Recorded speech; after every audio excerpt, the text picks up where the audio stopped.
Alright guys, welcome back to another draft analysis. I'm Ace, and right now into game 3 of OG versus VG gaming.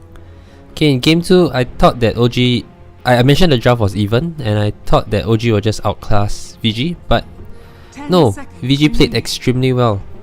They first of all, they lane really well. They pressured the Viper from the lane phase. They ignore the Storm Spirit, knowing that although he's the most important part of OG's draft, but if they shut down the mid-game space creator for OG in terms of the Viper, then there's no one to create the space for the Storm Spirit come the mid-game, and VG can just take over the map at that point of time. Yes, OG tried to split push a bit here and there. They took some bad fights, but in general VG played around with it very well. They didn't give unnecessary kills away.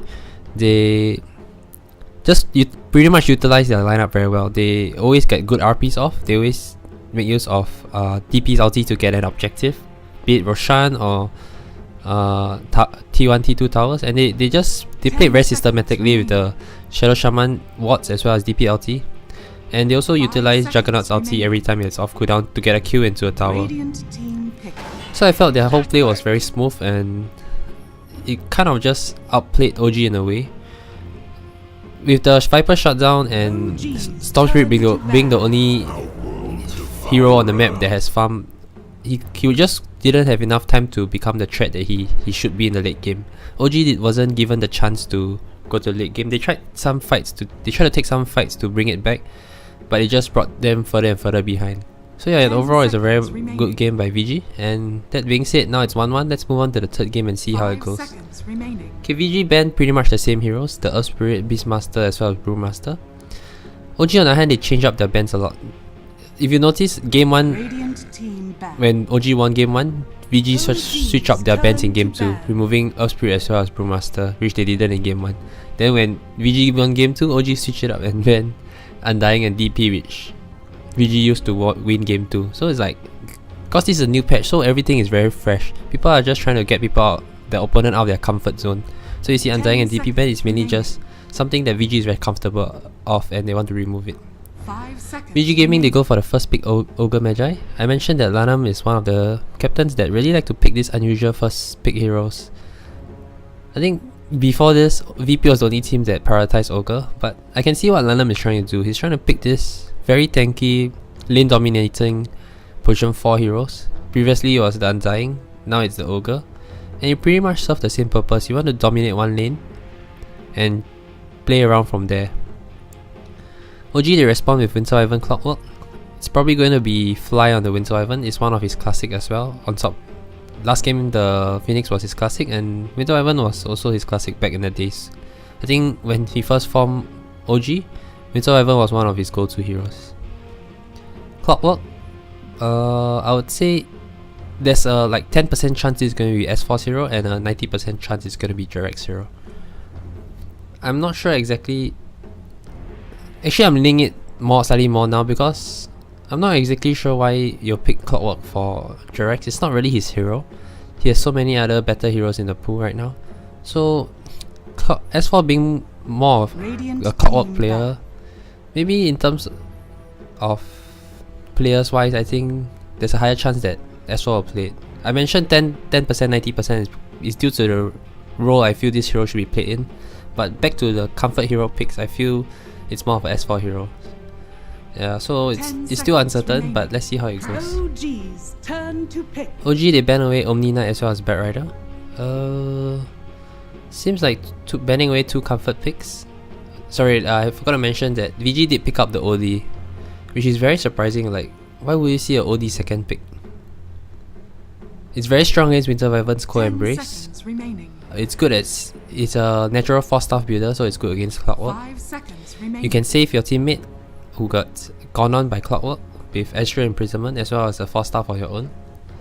In general, it's a good hero, but I don't understand like why would you show your mid hero so early in the draft. But as I mentioned, Lanam is a very unique drafter, and he has his own mind on how the draft he wants it to unfold. So yeah, let's see how he plans to move on from here.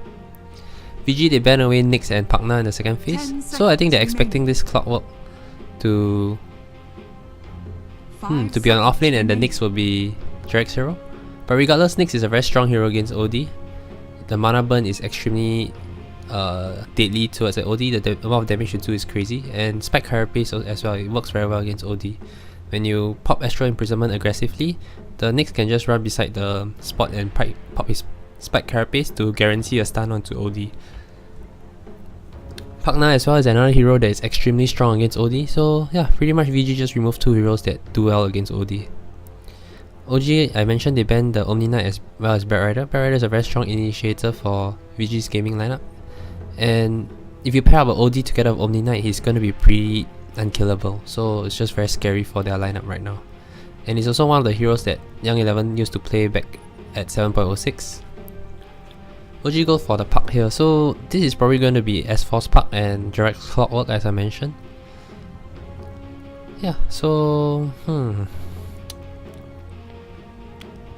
currently VG's lineup, their only stun is from Ogre. They can definitely choose to go more lockdown for this Puck, but let's see what they choose to go for here. OG's turn to pick Mirana. We go back for the Mirana. Both Ori and Paparazzi are very good Mirana players, and right now Mirana is in a very strong place with the triple leap. So I was thinking if OG should have banned Mirana over the Omni Knight or something, but they decided to just let it through. Okay, so right now VG Gaming have already showed 2 of their 3 cores. I don't think they'll switch it up at all, because Mirana is just really their comfort hero on their position 1 or position 2, and OD is mainly on the mid hero. So right now I believe that Mirana and OD is going to be their position 1 and position 2 respectively.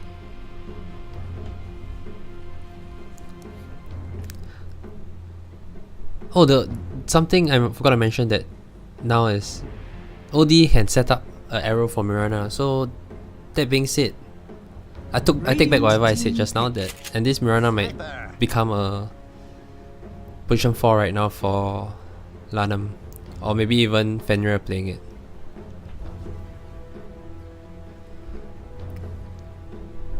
OD's Astral into Mirana arrow is a very old school combo, and it's still very strong.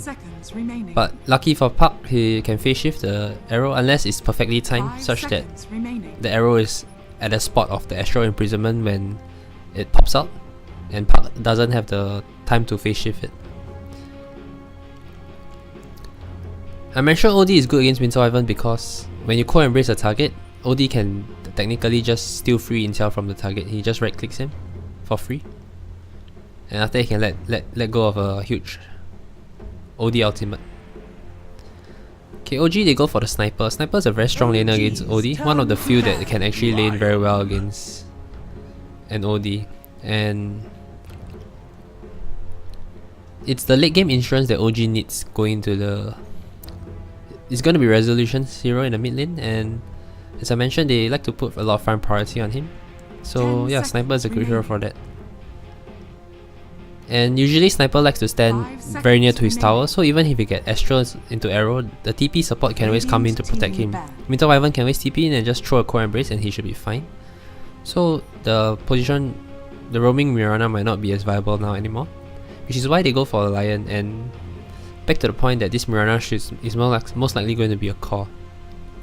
So now they are lacking 11-0, and as of now, their only initiation is going to be Lion with Blink. They have a good setup on Astral into arrow, but that's not the kind of way you want to start a fight. So they're going to need a form of initiating hero for 11. Faceless Void is actually a very good pick right here. It goes very well with OD as well as Mirana. Or basically some form of just initiation. Sand King offlane, Faceless Void offlane, even Earthshaker, but we haven't been seeing Earthshaker very often. Yeah, so they go back for the Faceless Void, which is a very strong pick here. The OG banned away the Tidehunter, but I felt that they should have banned Faceless Void instead. I guess Tidehunter is more of a lane dominator and they're afraid of that. Faceless Void can be technically easily shut down, as in more easily shut down as compared to a Tidehunter.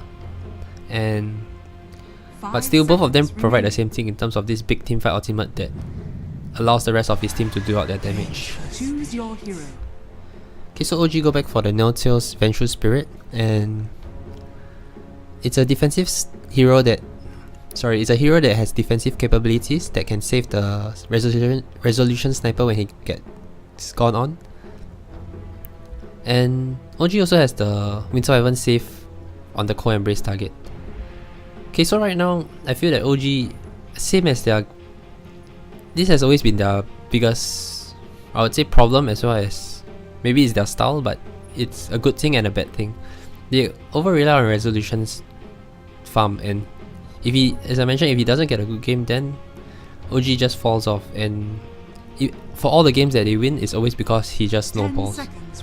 But this game, VG Gaming have 3 very strong calls on the Mirana OD as well as Faceless Void. Faceless Void is a very good setup for OD and Mirana to get off all their damage. Lion has a very good lockdown as well. He can definitely burst people through Cold Embrace or like just jumping on the Puck and Sniper. The instant hex is super good against Puck, so I think this Lion pick is really strong in that sense. And VG Gaming's laning is strong, their team fight is strong, their late game potential is strong. I'm really very afraid for OG in this game. I think VG outdrafted them, I would say, quite hard. And this game is really, once again, all on resolution. They have good laning with the Vengeful Core. He can help to tide them through the early game. But then at the end of the day, it's all going to be down to this sniper, whether he's going to get farm, whether he's going to be able to carry the late game. Because if you look at VG, they can pretty much just all in onto him. But I guess that's why OG went for this Vengeful carry, where they can always swap him out in the worst case scenario. But then again, you're using one call to save another call, so it might not be the best in the end as well. Okay, I'm gonna favor OG in this draft. VG in this draft. And sadly for OG, I think they have to play a really good game to be able to win this game now. Alright, thanks for watching, guys, and hope you guys enjoy the content I'm producing. See you.